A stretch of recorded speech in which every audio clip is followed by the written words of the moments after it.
kita berkumpul lagi dalam bisa dibilang sesi ngobrol bersama Kang Ridho. Dan semoga hari ini pertemuan hari ini mendapatkan keberkahan dan kebaikan dari Allah Subhanahu wa taala. Untuk melanjutkan sesi kemarin, kita sudah ada ketua dari JP Ansor Kauman, yaitu Mas Hairul Mujib. Pemateri utama yaitu Kang Ridho sendiri. Terima kasih. Assalamualaikum warahmatullahi wabarakatuh. Alhamdulillah kita dipertemukan oleh Allah SWT, tentunya dengan hidayah taufik rahmatnya Allah SWT. Maka patut kita bersyukur kehadirat Allah SWT dan mengucap alhamdulillah, alhamdulillah, alhamdulillah, alhamdulillah rabbil alamin. Perlu kita ketahui bersama dalam obrol kita bersama ini ya, tentunya kita nyantai tapi tentunya bisa membawa manfaat. Amin. Khususnya kepada kita pribadi lah. Ya syukur kalau istilahnya para pemirsa yang budiman, yang dimuliakan oleh Allah bisa ikut serta gabung bersama kita dan tentunya bisa mengambil satu manfaat yang punya nilai lebih apa yang kita obrolkan tentunya, karena kita berniat untuk ayo bersama-sama menggayuh satu cita dalam menuju keridhaan Allah SWT. Karena tentunya setiap insan kan kepingin selamat dunia akhirat. Bejo dunyane, bejo akhirate, selamat dunyane, selamat akhirat. Bukan begitu? Iya. Tentunya kan seperti itu yang kita harapkan.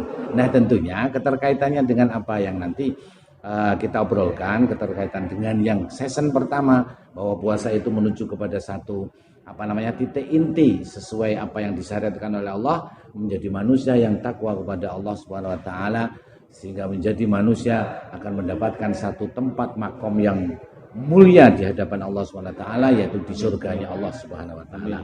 Oleh karenanya tentunya ya monggo lah bagaimana kita caranya untuk bisa menuju hal-hal yang tentunya apa yang kita cita-citakan, apa yang kita semuanya itu harapkan, apa yang tentunya menjadi satu orang bilang itu satu titik inti agar kita betul-betul mendapatkan keridhaan Allah Subhanahu wa taala.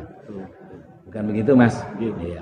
Nah, monggo kira-kira apa yang perlu disampaikan dalam kesempatan malam hari ini, mumpung kita bisa ngobrol bareng, dan alhamdulillah ya teman-teman yang lain walaupun tidak ke syuting ya gitu ya, tidak masuk ke video, tapi alhamdulillah bisa mendengarkan dengan seksama. Dan mungkin tentunya ya dari saya pribadi lah, kalau memang salah ya orang namanya kita belajar bersama, ngobrol bareng, ya ada salah ya mohon kritik dan mohon sarannya lah untuk bisa menjadikan niatan kita itu untuk menuju kepada kebenaran.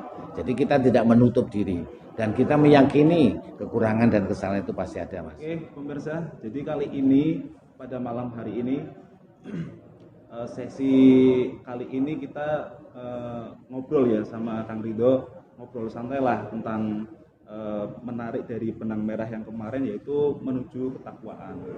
Dari beberapa poin kita ada beberapa pertanyaan nih. Oh gitu ya. Iya, untuk Kang Ridho. Jangan sulit-sulit lah kalau tanya lah. Saya bisa jawab karena saya juga orang bodoh kan gitu. Nah ini ringan Ustaz. Yang pertama yaitu apa sih Kang kiat manusia untuk bisa menjadi bertakwa kepada Allah Subhanahu wa taala? Iya, sulit-sulit gampang ini, Mas ya. Mungkin barangkali ketua ini malah justru sebetulnya sudah bisa menjawab, atau barangkali teman-teman yang di sebelah ini sudah pada ngerti jawabannya. Tapi ya tidak ada salahnya, karena itu pertanyaan ditujukan kepada kita ya tentunya secara pribadi ya kita bisa jawab ya, kalau memang itu bisa ditambahkan oleh yang lain itu akan lebih baik. Tapi kita bisa menarik kesimpulan bahwa pertanyaan ini ya memang sih perlu kita tanyakan. Mungkin barangkali juga pemirsa yang budiman pun juga akan menanyakan apa sih sebetulnya kiat untuk menjadi manusia yang takwa. Karena tidak bakal Allah itu langsung menjadikan dia menjadi orang yang takwa kan gitu. Ibaratkan kita jadi sarjana, tidak bakal kita langsung bisa jadi sarjana. Kan betul. Mesti ada proses kan gitu. Iya kan, proses itu perlu bagi kita. Nah makanya tentunya karena kita sebagai hambanya Allah SWT yang perlu kita menyadari diri bahwa kita sebagai hambanya Allah SWT harus mempunyai satu sifat untuk menuju kepada ketakwaan tersebut, yaitu iman kepada Allah SWT. Iman. Iya, yang mana iman ini bisa kita katakan bahwa dalam hati dalam, relung hati yang sangat dalam, meyakininya, ya, meyakini terhadap Allah SWT secara hati, lisan bisa mengucapkan dengan membenarkan keyakinan tersebut, tingkah laku pola kita dalam kesehariannya menyatu kepada apa yang kita benarkan melalui lisan dan meyakini melalui hati kita. Akhirnya sinkron. Nah, sehingga antara apa yang kita yakini, apa yang kita ucap, dan tingkah laku yang kita laksanakan akan menuju kepada satu tingkatan tersendiri, yaitu menuju kepada ketakwaan. Karena kita menyadari kalau kita hambanya Allah SWT, dan tugas kita adalah yaitu mengabdikan diri kita kepada Allah Subhanahu wa taala. Jadi tanpa kita mengabdikan diri kita kepada Allah Subhanahu wa taala, tentunya nonsen untuk bisa kita mendapatkan satu titel ketakwaan. Seperti contoh umpamanya Allah memberikan satu tugas kepada kita yang kita sampaikan pada sesi pertama, puasa. Ya, Allah memberikan amalan kepada kita, Allah memberikan pekerjaan kepada kita, Allah memberikan syariat kepada kita dengan puasa, yaitu apa tujuannya? Takwa kepada Allah SWT. Nah, ini makanya saya katakan ini adalah proses, dan kita harus mengiyakan.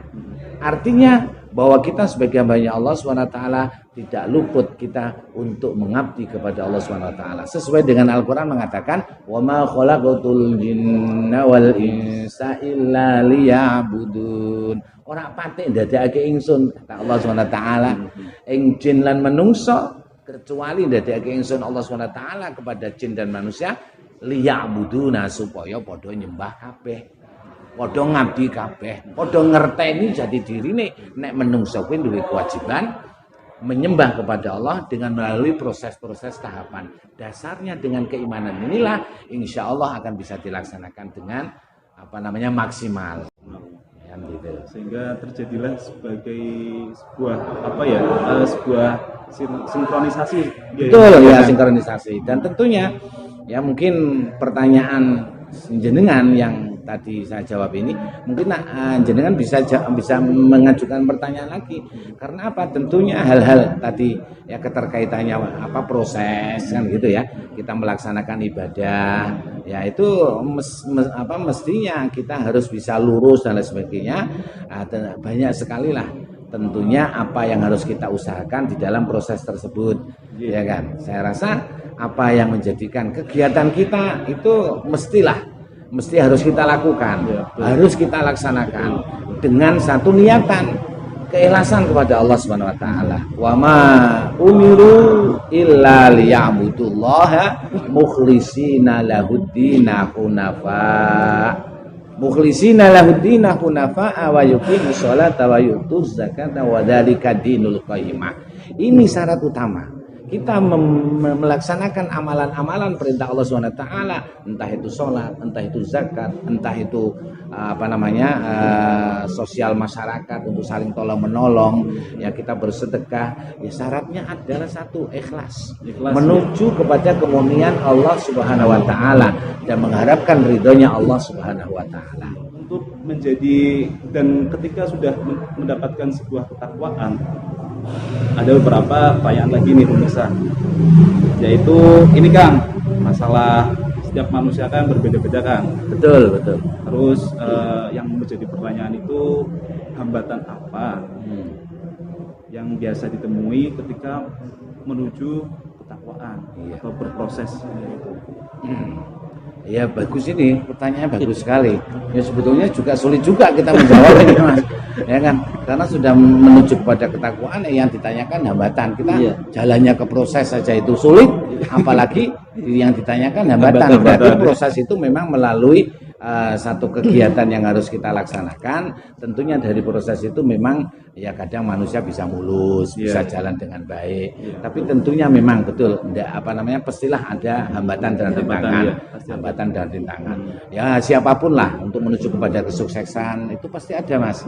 Yang namanya rintangan, hambatan. Kita sendiri umpamanya dalam pekerjaan, contoh umpamanya paling gampang kita bekerja sebagai penjual es, semalam sudah diproses dan lain sebagainya, sudah bersyukur kepada Allah, terus sudah mohon kepada Allah untuk bisa diberikan rezeki. Tahu-tahunya Mas, begitu kita mau berangkat beledek, hujan. Loh ini kan musuhnya, gitu. Kita jualnya es, iya kan? Kita jualnya es, tahu-tahunya hujan. Nah, kalau tidak ada keimanan, kalau tidak ada kendali dengan keimanan, maka itu akan menjadikan berontak sama Allah SWT. Yo muring-muring, kalau orang Jawa bilang itu jengkel tok lah, kalau gampangane ngono. Itu saya rasa siapapun lah kan gitu. Makanya proses untuk menuju kepada ketakwaan kepada Allah SWT, ya tentunya kita bisa mengambil satu satu kesimpulan, untuk kebaikan itu pasti ada godaan. Yang menggoda itu bukan siapa-siapa. Kalau dalam Al-Quran disebutkan inna syaitana lakum aduwwum mubin. Setan. Iya itu. Nah setan itu bentuknya bisa keluarga kita, teman kita, tetangga kita, ya istri kita, ya kan. Itu bisa menjadikan satu kita menuju kepada kebaikan. Kita mau ke masjid, istri kita mungkin barangkali, Mas jangan dong Mas, hujan kan gitu.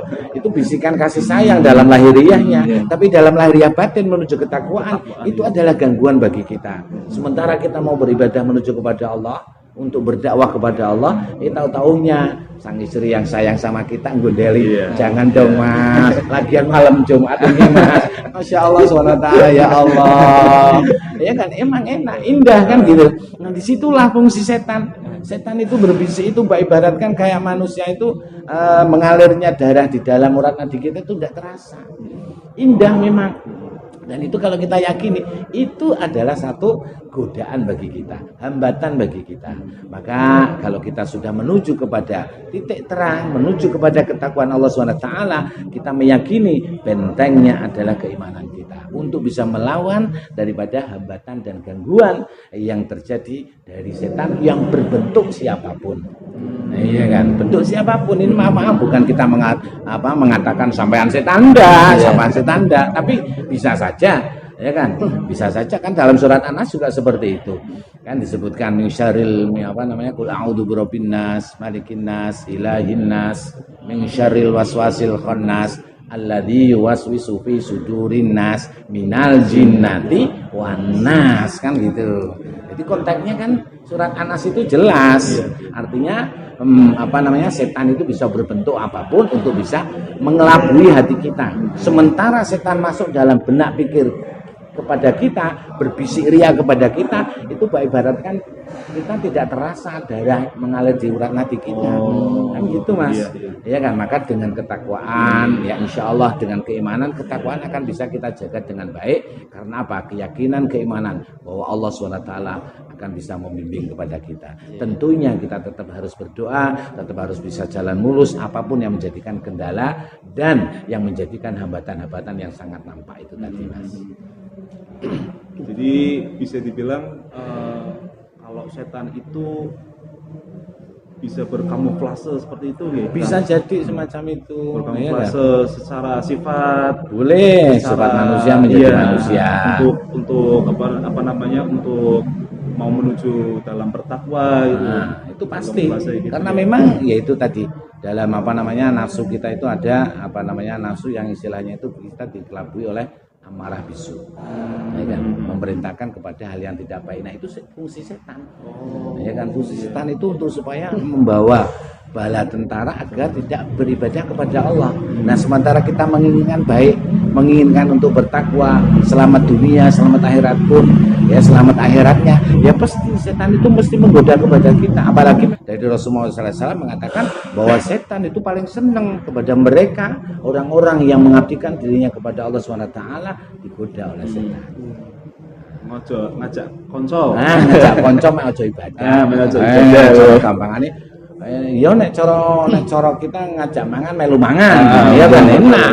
Ya kan, tapi kalau kita mau ibadah disuruh jangan beribadah kan mestinya kita tidak kepingin untuk bisa mengikuti itu. Walaupun itu teman kita. Sementara kita mau ngaji, teman kita ngejang rokok. Walaupun memang saya orang perokok, tapi kan tentunya harus kita berusaha. Oh ya, karena sudah saatnya sholat waktu sholat masuk ya apapun yang terjadi ya tinggalkan. Nah itu tadi iman ya, kuncinya iman. Ketika sebuah iman diuji, maka disitulah ketakwaan itu akan nampak. Tapi akan lebih besar lagi ujiannya, Mas. Tidak sekecil itu, tidak. Hanya contoh kecil. Contoh kecil lah, contoh kecil ya kan. Biasa, maka justru dengan cobaan-cobaan itu akan bisa membawa lebih besar iman dan takwanya kepada Allah Subhanahu wa taala. Gitu, Mas. Ini kira-kira paham dah nih Mas, saya ngobrol ini Mas. Insyaallah. Kalau saya takutnya saya ngobrol, ya kan ya kita ngobrol semacam ini ya mungkin tidak ada yang paham. Itu barangkali tidak paham ya nanti bisa ditanyakan lagi lah. Ya kan. Mungkin karena pemirsa yang budiman juga yang ada di sana akan bisa menarik satu kesimpulan dari mereka sendiri atau mau bertanya melalui istilahnya mau bertanya kalau pemirsa ya kan, itu bisa kan gitu ya. Kalau bisa kita jawab ya monggo kita jawab. Kalau enggak ya nanti kita sekolah lagi sama yang pintar Mas. Saya orang bodoh kan gitu. Itu Mas ya, paham ya? Iya, insyaallah. Dan terus ini Kang, ketika sudah mengetahui hambatan-hambatan apa saja yang ketika nanti akan ditemui. Tadi kan Kang Ridho sudah menjelaskan hambatan-hambatan apa yang itu kan lewat syaiton yang bisa berkamuflase sebagai sifat-sifat manusia. Terus ketika kita sudah mengetahui hambatan tersebut, bisa dibilang untuk mempertahankan ketakwaan itu seperti apa? Mutu sekali tanya anak kecil tapi pinter sekali ya. Bisa-bisa jebak ini masalah saya. Tapi ini betul-betul bertanya ini ya. Iya betul. Saya ini kan sebagai orang awam lah. Ya contoh begini aja lah Mas. Contoh ini Mas, contoh gampang ya, contoh gampang. Jenengan kan sebagai pelajar, ya kan pernah belajar di satu pendidikan SMP atau SMA. Jenengan punya satu prestasi yang sangat-sangat punya nilai yang bagus sehingga bisa juara paralel. Bayangkan A, B, C, D. Ya kan, sekolah kelas 7 mamanya lah A, B, C, D 4. Nyatanya jenengan punya prestasi dan juara paralel.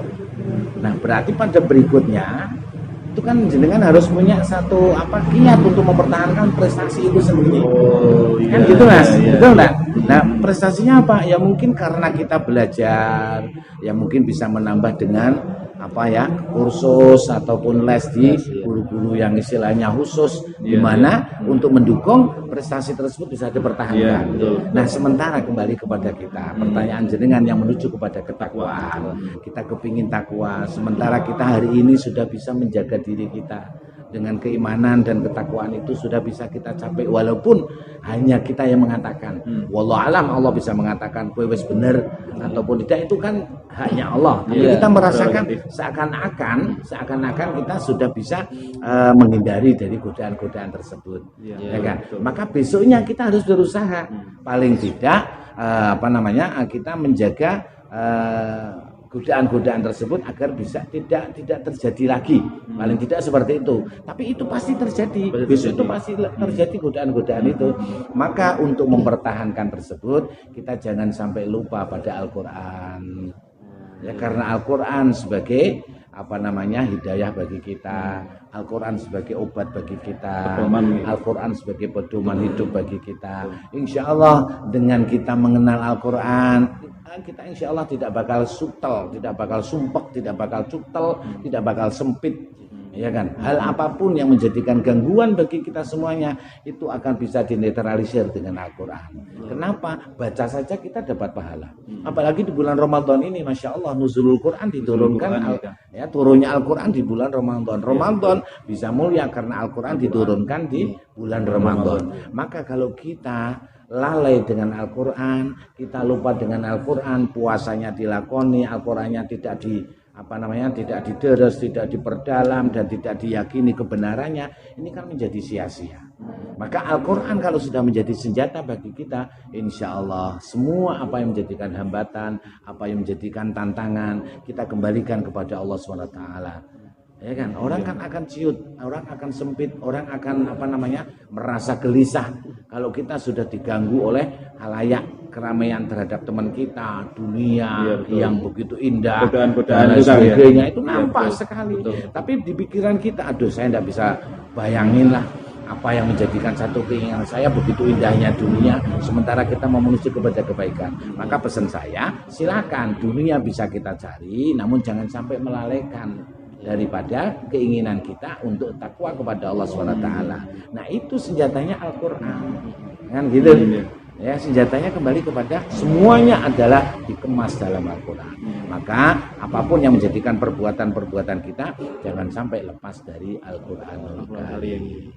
Dan mungkin kalau seumpamanya berkumpul dengan orang-orang soleh, apalagi kan gitu ya. Saya katakan Al-Quran itu kembalinya kan di situ. Allah SWT di dalam surat Al-Fatihah, kita selalu baca dalam sholat, ihdinas siratal mustaqim siratal ladzina an'amta alaihim ghairil maghdubi alaihim waladdallin. Kita selalu meminta petunjuk kepada Allah SWT kepada jalan yang lurus, yaitu jalannya orang-orang yang telah diberi kenikmatan oleh Allah SWT.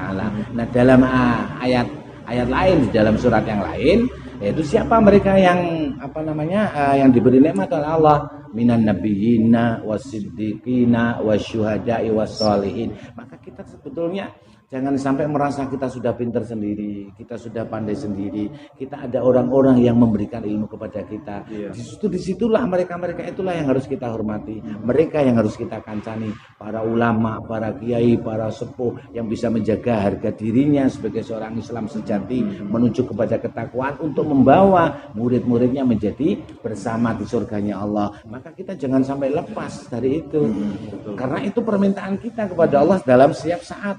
Maka pas apa yang jenengan sampaikan itu kira-kira kalau kumpul dengan orang-orang soleh, ya kan, nah itu bagus sekali. Itu satu kiat. Apalagi pas Ramadan gini Kang mengaji harus bersama gitu. Harus lebih inilah gitu. Iya bisa, itu bagus juga sih. Itu merupakan satu taktik lah, ya kan, taktik dan sebagainya. Tapi paling tidak itu tadi, dengan orang-orang soleh kita jangan sampai menyepelekan, ya kan. Kita memberikan satu satu tanggapan-tanggapan yang tidak baik kepada mereka. Mereka itu yang memberikan ilmu kepada kita kok. Ya kan, kita bisa tahu alibata ya dari mereka. Kan gitu. Karena jangan sampai kita lupa. Kalau seperti itu termasuk salah satu sifat setan juga gitu kan. Ya itu kan, ya itu tadi tidak terasa itu kan gitu. Terasa. Orang kadang-kala merasa dirinya punya, punya jabatan, punya ilmu dan sebagainya. Orang lain itu sudah kalah semua. Nah, itu kan sebetulnya iya bisikan setan semua itu. Akhirnya sombong. Iya, timbulnya kan sifat sombong. Gimana orang sombong mau masuk surga? Iya kan, justru seneng setannya kalau gitu. Iya kan? Malah bunga. Oke pemirsa, dari beberapa pertanyaan kita bisa menarik sebuah kesimpulan nih Kang. Monggo. Yaitu bahwa manusia untuk mendapatkan keselamatan dunia dan akhirat harus menjadi manusia yang bertakwa dengan cara melaksanakan perintah Allah dan meninggalkan larangannya. Iya betul. Proses ini tidak luput dari hamba dan gangguan, yaitu syaitan. Maka untuk mempertahankan dan melawan kendalinya, berpegang teguh dengan Al-Qur'anul Karim. Bukan begitu kan? Ya, sedikit banyaknya ya seperti itulah yang kita sampaikan kan gitu ya. Ya monggo nanti diartikan bagi teman-teman ya kan apa yang saya sampaikan ini. Kalau memang mungkin jenengan menyimpulkan seperti itu, mungkin barangkali Mas Uci punya kesimpulannya lain, atau pemirsa juga punya kesimpulan lain, ya nanti kita sinkronkan kan gitu. Saya rasa kan ya kita saling isi-mengisi lah, ya kan, kita jangan sampai merasa oh ini kita memberikan satu gambaran yang terbaik, enggak kan gitu. Justru dengan ini kita bisa merasa kekurangan kita, bukan merasa kita lebih kok kan gitu Mas. Ya kan? Kita menampilkan satu sisi yang mungkin bisa dari kekurangan kita, khususnya pribadi-pribadi kita lah, betul. Karena yang lebih itu ya Allah Subhanahu wa taala. Iya, betul. Segala kebaikan. Oke, Kang Ridho, kita berterima kasih untuk malam ini, obrolan santainya sangat bermanfaat insyaallah. Amin. Membawa keberkahan untuk kita semua. Kali ini monggo bisa ditutup. Ya, terima kasih teman-teman semuanya yang hadir pada kesempatan malam hari ini. Kami mengucapkan terima kasih, tapi tolong ya tentunya kesalahan dan sebagainya itu adalah kebutuhan saya, tapi kalau benar dari Allah Subhanahu wa taala ya nanti barangkali pemirsa bisa bisa mengambil manfaat. Kalau memang itu salah ya tentunya monggo sampaikan kesalahan saya biar saya pun juga bisa membenarkan diri kita apa yang saya sampaikan. Oleh karenanya pada kesempatan malam hari ini kita bersyukur kepada Allah dan mari kita bersama-sama mengakhiri pertemuan ataupun obrolan ya dengan kita di malam Ramadan ini, malam yang penuh barokah dengan mengucap Alhamdulillahirabbil alamin. Sekian, wassalamualaikum warahmatullahi wabarakatuh.